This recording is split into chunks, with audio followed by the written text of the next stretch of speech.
अगर बिहार में बच्चे बर्बाद होते हैं, उनका भविष्य बर्बाद होता है, तो जिनकी जनसंख्या 14% है उनका 14 बच्चे बर्बाद होंगे। जिनका जनसंख्या जो है 0.35% है, यानी 1% से भी कम है, उनका 1 से भी कम बच्चे बर्बाद होंगे। अगर हम कहते हैं कि हम सबसे ज्यादा हैं, तो हमारे सबसे ज्यादा बच्चे बर्बाद हुए, यह भी बात सत्य है। अगर हम समझते हैं कि हमारी जनसंख्या ज्यादा रहेगी और हम ज्यादा डेवलप होंगे, तो हम ये भ्रम में हैं। और हम आते हैं यादव कम्युनिटी पे। सबसे ज्यादा जनसंख्या जो है यादव की है। और बिहार में मैं आप लोगों से पूछना चाहता हूं, कसम से ईमानदारी से बताइएगा, झूठ नहीं बोलना है, सबसे ज्यादा बेरोजगारी जो है किस जाति में है? सबसे ज्यादा किस जाति के लोग जो है बाहर कमाने जाते हैं? सबसे ज्यादा किस जाति के लोग जो है सरकारी अस्पतालों में अपने माता पिता का इलाज, अपने बच्चों का इलाज, अपना इलाज कराते हैं? और सबसे ज्यादा किस जाति के बच्चे जो है सरकारी स्कूल में बिहार में पढ़ते हैं? और किस जाति के बच्चों का सबसे ज्यादा भविष्य बर्बाद होता है? ये आप लोगों से मैं पूछना चाहता हूं। और आप लोग जो है अपने माता पिता का इलाज तो सिंगापुर में नहीं ना करा सकते हैं? नहीं करा सकते। आप अपनी बहन की शादी सिंगापुर में नहीं ना कर सकते हैं? उत्तर प्रदेश में अखिलेश यादव जी के परिवार में आप अपनी बहन की शादी नहीं ना कर सकते हैं? देना 243 सीट है ना, 14 यादव जी लोगों को टिकट दे विधानसभा में, 14% यादव जी लोगों को टिकट दे, लगभग 32-33 होगा, दे। लेकिन वो सारे के सारे जो लोग यादव जी होंगे ना, वो गरीब परिवार के बच्चे हों। इस बात के लिए कौन नेता आवाज उठाता है? कोई कहा है कि जिसकी जितनी हिस्सेदारी उसके बच्चे उतने विधानसभा में जाएंगे? कोई नेता, एक नेता का नाम बताइए, हिस्सेदारी वाले बात करने वाले एक नेता का नाम बताइए। MY के बाद बिहार में एक नया समीकरण जो है गढ़ने का प्रयास किया गया है और कहा गया है कि अब बाप पे हम लोग राजनीति करेंगे। सही बात है, वो पटिए बाप का है। अगर बाबूजी नहीं होते तो शायद से वो पार्टी नहीं चलती। लेकिन आज हम उस पर बातचीत करने के लिए नहीं आए हैं। आज हम बातचीत करने आए हैं कि बिहार में कहा जाता है जिसकी जितनी हिस्सेदारी उसकी उतनी भागीदारी। लेकिन यह बात गलत है, जिसकी जितनी हिस्सेदारी उसकी उतनी बर्बादी, यह बात सही है। और उसका एग्जाम्पल मैं आप सभी को दूंगा, बुरा मत मानिएगा किसी भी जाति के लोग, क्योंकि जातीय उन्माद को जो है बिहार से हम लोगों को खत्म करना है और नया बिहार बनाना है। जाति के आग में जो बिहार जला है, अब हमें उस जाति के आग में बिहार को नहीं जलने देना है। अगर जलाना होता तो मैं भी ये कह सकता था कि मैं पर्टिकुलर जाति का था, इसलिए मुझे टारगेट किया गया और खासकर मेरे परिवार को, मुझे और मेरे दोस्तों को जो है जाति देख देख के टारगेट किया गया मेरे केस में। लेकिन मैंने कभी ये बात नहीं कहा, क्योंकि मैं जाति का जो आग है बिहार में उसे बुझाना चाहता हूं, खत्म करना चाहता हूं, और तभी जाके नया बिहार बनेगा। ध्यान से देखिए, यहां पे जातीय जनगणना जो बिहार में नया हुआ है उसका डेटा है, परसेंटेज है, सब आप सभी देख सकते हैं। नीचे से शुरू करें कि ऊपर से शुरू करें समझ में नहीं आ रहा है, कि बीच से शुरू करें वो भी मुझे समझ में नहीं आ रहा है। लेकिन बस इतना ही कहूंगा कि कोई भी व्यक्ति बुरा मत मानना, इस कड़वी बातों को जो है समझने का प्रयास करना। पूरे बिहार का जनसंख्या जो है वो 13 करोड़ 80 लाख दिखाया गया। और यहां पे देखिए सबसे ऊपर जो है यादव जाति के लोग हैं और उनकी जनसंख्या जो है 14.26% दिखाया गया। और 1,86,50,119 जनसंख्या उनकी दिखाई गई। उसके बाद से दुसाध है जो 69,43,000 दिखाया गया और 5.31% दिखाया गया। उसके बाद से चमार रविदास जी लोग हैं, उनकी जनसंख्या 68,69,664 दिखाया गया और परसेंटेज दिखाया गया 5.255% दिखाया गया। फिर कोयरी भाई साहब लोगों का दिखाया गया, फिर ब्राह्मण भाई साहब लोगों का दिखाया गया, फिर राजपूत भाई साहब लोगों का दिखाया गया, फिर मुसहर भाई साहब, फिर कुर्मी भाई साहब, फिर भूमिहार भाई साहब, फिर तेली भाई साहब लोगों का दिखाया गया, मल्लाह निषाद भाई साहब लोगों का दिखाया गया, वैश्य भाई साहब लोगों का दिखाया गया, नौनिया भाई साहब लोगों का दिखाया गया, कायस्थ भाई साहब लोगों का दिखाया गया और तुराहा भाई साहब लोगों का दिखाया गया। यहां पे आप सभी देख सकते हैं। यानी जो हम थे, हम लोगों को जो है वो 15 भागों में यहां पे बांट दिया गया, 15 भागों में। क्योंकि अगर देखा जाए तो इस बिहार में मध्यम वर्गीय और गरीब, मध्यम वर्गीय यानी मिडिल क्लास और गरीब लोगों की जनसंख्या 95% है, 95% है। इन 95% को कैसे बांट के इन्हें बर्बाद कर दिया जाए, उसका यह प्रयास किया गया। चलिए ठीक है, कुछ लोग कहेंगे कि जातीय जनगणना जरूरी है। चलिए हम मानते हैं आपके हिसाब से जातीय जनगणना जरूरी है, चलिए ठीक है। अब ये डेटा देखिए, अगर बिहार में 100 करोड़ रुपया आता है, 100 करोड़ 100 CR रुपया आता है बिहार में, तो 14 करोड़ 26 लाख रुपया जो है वो यादव कम्युनिटी में जाएगा। दुसाध कम्युनिटी में जो है 5 करोड़ 31 लाख रुपया जाएगा। रविदास कम्युनिटी में जो है 5 करोड़ 25 लाख रुपया जाएगा। कोयरी कम्युनिटी में जो है 4 करोड़ 21 लाख, मतलब जितना परसेंटेज है उतना परसेंटेज रुपया जो है आपके कम्युनिटी के उत्थान के लिए जाएगा। अगर बिहार में मर्डर होता है तो 14% जिसकी जनसंख्या उसका 14 मर्डर होगा, 5% जिसकी जनसंख्या उसका 5 मर्डर होगा, यहां पे 4% जिसकी जनसंख्या उसका 4 मर्डर होगा, 3% जिसकी जनसंख्या। अगर बिहार में बच्चे बर्बाद होते हैं, उनका भविष्य बर्बाद होता है, तो जिनकी जनसंख्या 14% है उनका 14 बच्चे बर्बाद होंगे। जिनका जनसंख्या जो है 0.35% है, यानी 1% से भी कम है, उनका 1 से भी कम बच्चे बर्बाद होंगे। अब देखिए, जिनका जनसंख्या 3% है उनके 3 बच्चे बर्बाद होंगे, जिनका जनसंख्या 2% है उनके 2 बच्चे बर्बाद होंगे। ये सारी चीजें समझने की जरूरत है। अगर हम कहते हैं कि हम सबसे ज्यादा हैं, तो हमारे सबसे ज्यादा बच्चे बर्बाद हुए, यह भी बात सत्य है।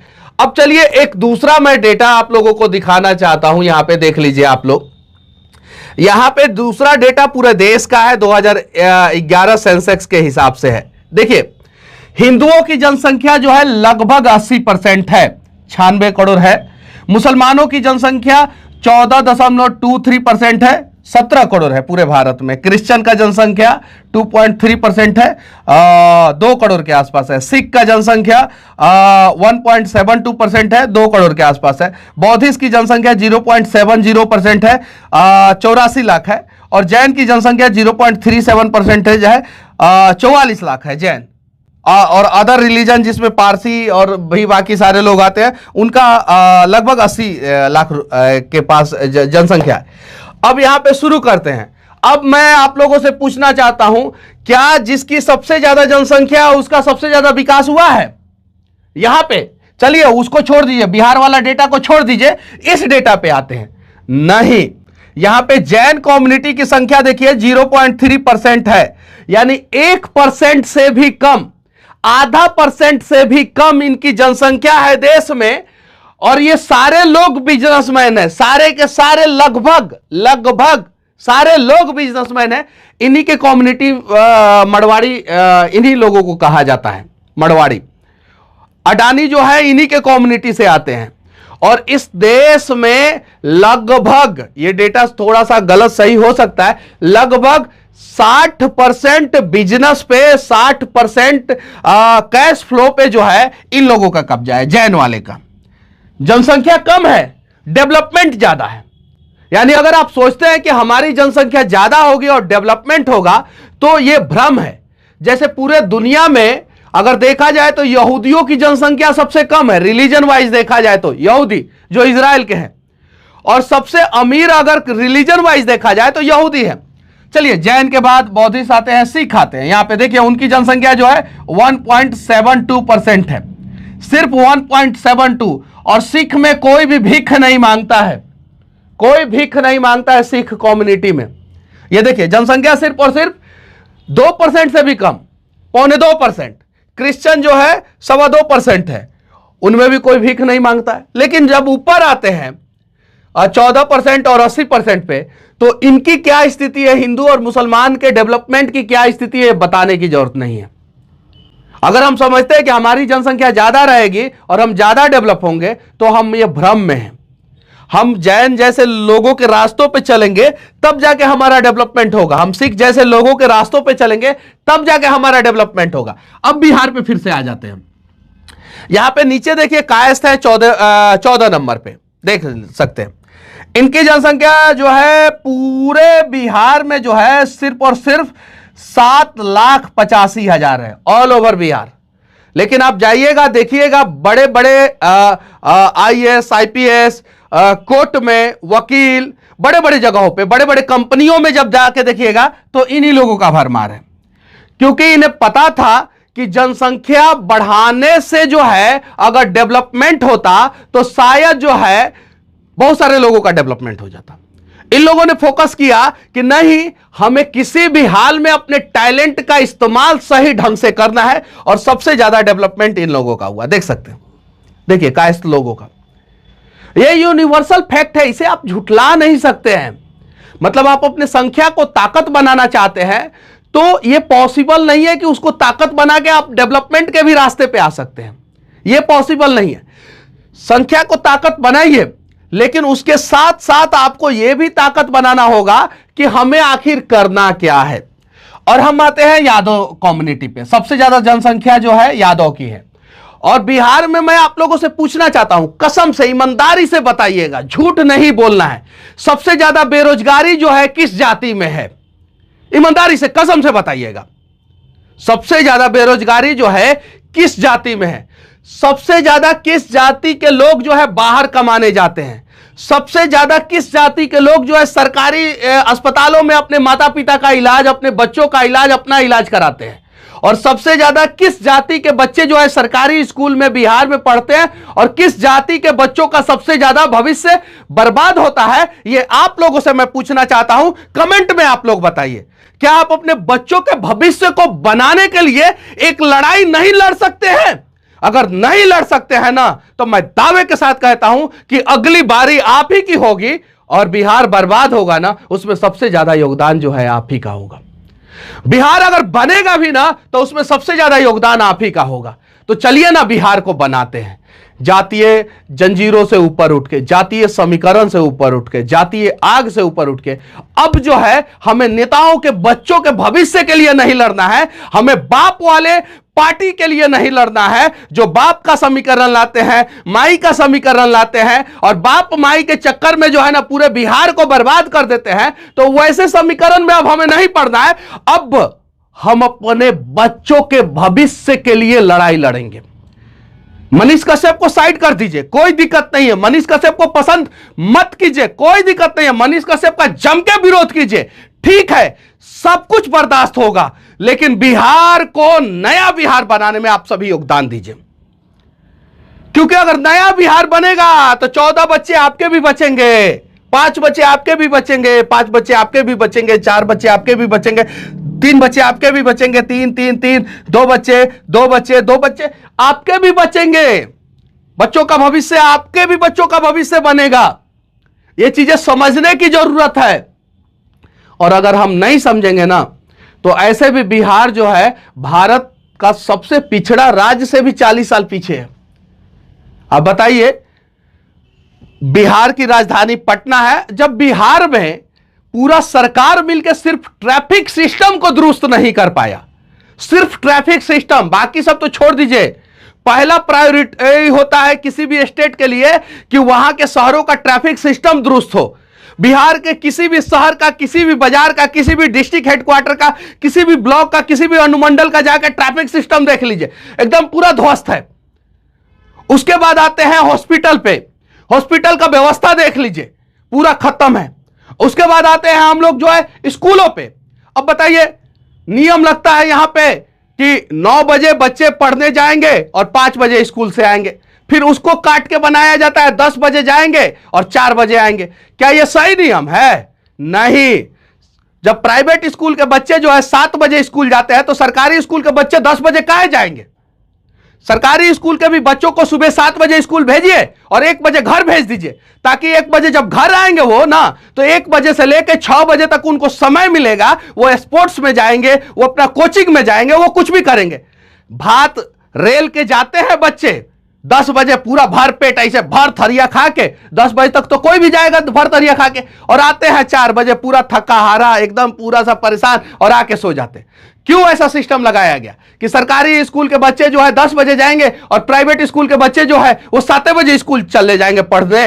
जितना बड़ा बड़ा स्कूल है बिहार का प्राइवेट स्कूल, उनके सारे स्कूलों का समय जो है 7 बजे से रहता है।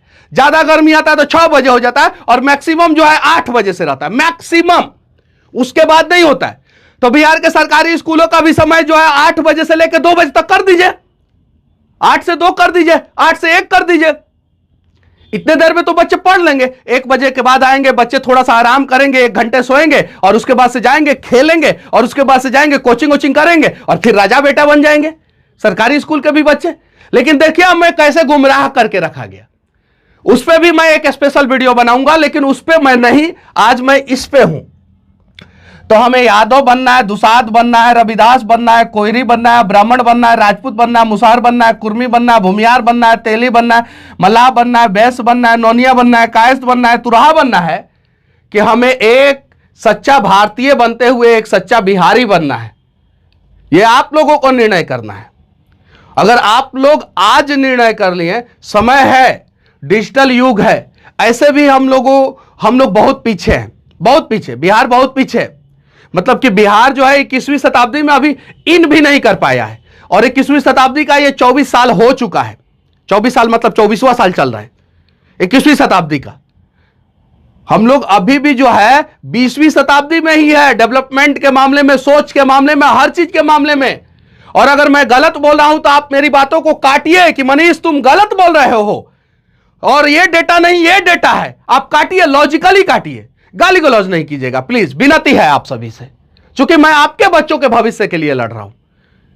प्लीज विनती है, मुझे काटिए, इस बात को काटिए कि क्या बिहार 21वीं शताब्दी में प्रवेश किया है। मर्डर में सबसे ज्यादा, लैंड डिस्प्यूट में सबसे ज्यादा जो है समस्या जो है बिहार में है, ब्लॉक में भ्रष्टाचार, जन्म प्रमाण पत्र बनाने में भ्रष्टाचार, मृत्यु प्रमाण पत्र बनाने में भ्रष्टाचार। अब बताइए, अगर जन्म प्रमाण पत्र बनाने के दौरान जो है भ्रष्टाचार हो रहा है तो 14 यादव के भी बच्चे परेशान हो रहे हैं कि नहीं हो रहे? कि या इनको छोड़ दिया जाता है, ब्लॉक में बोल दिया जाता है कि नहीं आपकी सबसे ज्यादा जनसंख्या है तो आपसे घूस नहीं लेंगे। मृत्यु प्रमाण पत्र बनाने के दौरान भी जो है अगर ये लोग जाते हैं तो 14 ये लोग परेशान होते हैं, दुसाध जी लोग जो है 5 परेशान होते हैं, चमार जी लोग जो है 5 परेशान होते हैं। हमें बांट दिया गया है, 14 तुम परेशान होगे, 5 तुम परेशान। जिस दिन हम 100 हो जाएंगे ना, 100 एक साथ, चलिए 100 छोड़ दीजिए, क्योंकि वो जो 5% जो है ना, जो IAS IPS है, जो पॉलिटिशियन है, जो सेलिब्रिटी है और जो बिजनेसमैन है, इनकी संख्या बिहार में सिर्फ 5% ही है, ओनली 5%, ओनली। और वो लोग जो है हम 95% पे रूल करते हैं। हमारी जितनी जनसंख्या है ना, उन हम सभी पे रूल जो है वही लोग करते हैं। अब बताइए क्यों? क्योंकि हमें इन लोगों ने बांट दिया है, और जब तक हम बटे रहेंगे हमारे बच्चों का भविष्य जो है इसी परसेंटेज में खराब होता रहेगा, इसी परसेंटेज में। और एक और चीज, कड़वा बातें बताने जा रहा हूं, एक्सेप्ट कीजिएगा लोग, प्लीज बुरा मत मानिएगा लोग। सबसे ज्यादा मजदूरी जो है ना बिहार से बाहर जो है ना, वो यादव के बच्चे करने जाते हैं। 31% उनकी संख्या है। यहां पे जो है 14% है। एक डेटा, वो डेटा शायद गलत हो सकता है या सही हो सकता है, जैसा कि हम लोगों ने सर्वे करा है उसमें पता चला कि बाहर मजदूरी करने अगर 100 बिहारी जाता है ना तो 31 जो है यादव कम्युनिटी के होते हैं। क्यों? क्योंकि यादव जी लोगों के बच्चे जो है वो बिहार में मजदूरी करना पसंद नहीं करते हैं। भूमियार जी लोगों के बच्चे जो है बिहार में मजदूरी करना नहीं पसंद करते हैं। ब्राह्मण जी लोगों के बच्चे जो है बिहार में मजदूरी करना नहीं पसंद करते हैं। राजपूत जी लोगों के बच्चे जो है बिहार में मजदूरी करना नहीं पसंद करते हैं। कुर्मी जी लोगों के बच्चे जो है बिहार में मजदूरी करना नहीं पसंद करते हैं। बनिया जी लोगों, बैस जो है उनके बच्चे बिहार में मजदूरी करना नहीं पसंद करते हैं। तुरहा के जी के बच्चे जो है बिहार में मजदूरी मिल जाएंगे, तेली जी के बच्चे बिहार में मजदूर मिल जाएंगे, रविदास जी के बच्चे बिहार में मजदूर मिल जाएंगे, दुसाध जी के बच्चे बिहार में मजदूर मिल जाएंगे। लेकिन जिन जिन लोगों का मैंने बोला, यादव जी के बच्चे, ब्राह्मण जी के बच्चे, राजपूत जी के बच्चे, कुर्मी जी के बच्चे, भूमियार जी के बच्चे और बैस जी के बच्चे, इनके कायस जी के बच्चे तो मजदूरी करते नहीं है। उनकी संख्या कम है, लेकिन वो जो है उसी को ताकत बनाए हैं, अपने बुद्धि विवेक से कैसे जॉब लेना है उसको ताकत बनाए और अच्छे अच्छे जगहों पे सब सेटल्ड है, सारे के सारे सेटल्ड है। अगर एक दो नहीं होंगे तो उसके लिए मैं नहीं कह सकता, लेकिन ज्यादातर सेटल्ड है। अब बताइए, लेकिन उसमें भी अगर डेटा सही से सर्च मारा जाए तो सबसे ज्यादा यादव जी के बच्चे, इनकी जनसंख्या सिर्फ 14% है और 14 ही बच्चे जाने चाहिए, लेकिन 31 बच्चे जो है इनके बाहर जाके कमा रहे हैं। और ये डेटा जो है आप सरकार से RTI करके मांगिए, ये बात सही है कि नहीं, मनीषवा गलत बोला है कि सही बोला है। अब बताइए, जब आपकी सबसे ज्यादा जनसंख्या है उसके बावजूद जो है दुगुना से ज्यादा जो है आपके बच्चे बिहार से बाहर जा रहे हैं मजदूरी करने। बताइए, ये अपने आप में दुर्भाग्य है। और आप लोग जो है अपने माता पिता का इलाज तो सिंगापुर में नहीं ना करा सकते हैं, नहीं करा सकते। आप अपनी बहन की शादी सिंगापुर में नहीं ना कर सकते हैं। उत्तर प्रदेश में अखिलेश यादव जी के परिवार में आप अपनी बहन की शादी नहीं ना कर सकते हैं। आप अपनी बच्ची की शादी जो है वो हरियाणा में जो है सांसद से नहीं ना कर सकते हैं, बिजनेसमैन से नहीं ना कर सकते हैं। तो हम सिर्फ और सिर्फ जो है मध्यम वर्गीय और गरीब है, इस चीज को हमें गांठ बांध के समझना होगा। और जिस दिन हम लोग इस चीज को समझ लिए ना, उस दिन सही में जिसकी जितनी हिस्सेदारी उसकी उतनी भागीदारी हो जाएगी। देना 243 सीट है ना, 14 यादव जी लोगों को टिकट दे विधानसभा में, 14% यादव जी लोगों को टिकट दे, लगभग 32-33 होगा दे। लेकिन वो सारे के सारे जो लोग यादव जी होंगे ना, वो गरीब परिवार के बच्चे हों, गरीब युवा बच्चे हों, मध्यम वर्गीय युवा बच्चे हों, वो नहीं देंगे, इन नेता के बच्चे को देंगे। तो कहां हमको हमारा हिस्सा मिला, कहां मिला? हमारी जनसंख्या तो 95% है। और सरकार के हिसाब से भी अगर देखा जाए तो ईबीसी 36%, ओबीसी 27%, अनुसूचित जनजाति जो है 15%, 19%, और अनुसूचित जाति जो है 19%, अनुसूचित जनजाति जो है 1.68%। अगर सामान्य वर्ग को भी आप लोग मानते हैं कि हाँ ये सामान्य वर्ग जो है इसमें सब लोग अमीर हैं, तो वो जो है हाँ गरीब और मध्यम वर्गीय की जनसंख्या कितनी हो जाती है बताइए? 85%, 84%। क्या 84% बच्चे जो है विधानसभा में पहुंच पाते हैं? वहीं से तो भविष्य तय होता है। इस चीज को आप लोग नहीं समझते हैं ना। हमको चाहिए इंदिरा आवास, हमको चाहिए उज्ज्वला योजना, हमको चाहिए जो है शौचालय योजना। नहीं, हमारे बच्चे विधानसभा में होने चाहिए, हमारे बच्चे लोकसभा में होने चाहिए, तब जाके जो है वो हमारे लिए लड़ेंगे और हमारी समस्याओं का समाधान करेंगे। इस बात के लिए कौन नेता आवाज उठाता है? कोई कहा है कि जिसकी जितनी हिस्सेदारी उसके बच्चे उतने विधानसभा में जाएंगे? कोई नेता, एक नेता का नाम बताइए, हिस्सेदारी वाले बात करने वाले एक नेता का नाम बताइए।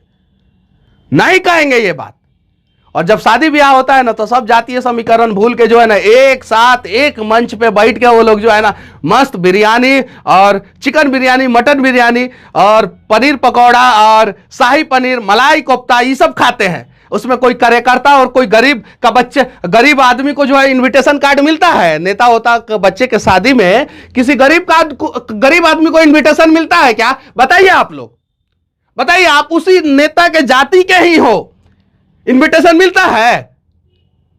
नहीं मिलता है। सच्चाई को समझिए और प्लीज बिहार को बचाने का प्रयास कीजिए। और इन सारे बातों में अगर कोई भी बात मेरी बुरी लगे तो लॉजिकली उसे काटने का प्रयास कीजिए और कमेंट बॉक्स में आप अपना राय रखिए। अगर आपका राय अच्छा होगा मैं उसमें फिर से वीडियो बनाऊंगा। लेकिन हां, अब हमें कुतर्क नहीं करना है, तर्क पे बात करना है और तर्क पे जो है ना इस बिहार को मजबूत करना है। जय हिंद।